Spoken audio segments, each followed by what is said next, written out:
So now you put out your perfectly curated work after a lot of brainstorming and overthinking, and now it's all up to the audience. And they are the most deciding, but also the most unpredictable element of the mix.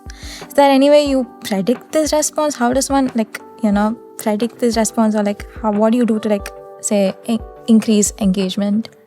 If there was one superpower I could have, it would be to understand what the audience likes, because see, it's really difficult to predict what would do well, what would not do well. I think everyone has like a benchmark of at least worst case I should touch this kind of a metric. So I think all of us have that. But with what clicks, you never really know. It also the thing is that it doesn't only depend on your content. There are so many other factors of which day you post it, whether there's something else that people are consuming. Today, people are saying don't post content when there's a Chennai Super Kings match going on, because people are going to be watching the match. Nobody's going to be on their phone. So there's so many factors that hinder that result. So what I do today is I kind of forget about the result. I used to be the person who puts out content and I'll wait to see 1 hour, this many views, 2 hours. Today I make content, I just put my phone aside for the next 3 hours, and I don't care about whether it reaches 1 lakh people or 2 lakh people. It's not my concern anymore. My focus is on the process, and I think the longer that you're there, you develop that maturity to understand it, and you realize that it's bigger than just the numbers that you see. It's also about creating a brand for yourself, your personality for yourself, and sticking to the kind of content you want to make.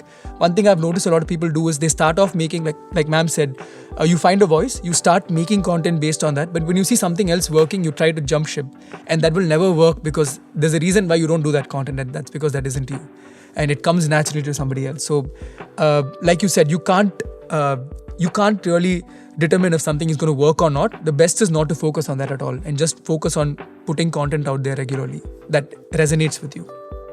I think in the 3 decades of teaching, the one thing we realize is that the most fickle thing on this earth are audiences. Right? They can either lift you up and, put you up on this pedestal, or they can take extra pleasure in pulling you off that pedestal. Right? So it's a very, very difficult thing. It's like tightrope walking, right? And as Kishen mentioned, you can't bandwagon off of other people's ideas or success.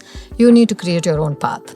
But even for that, you need to have some understanding of market dynamics. You need to understand psychographics and demographics of audiences. You need to know the pulse.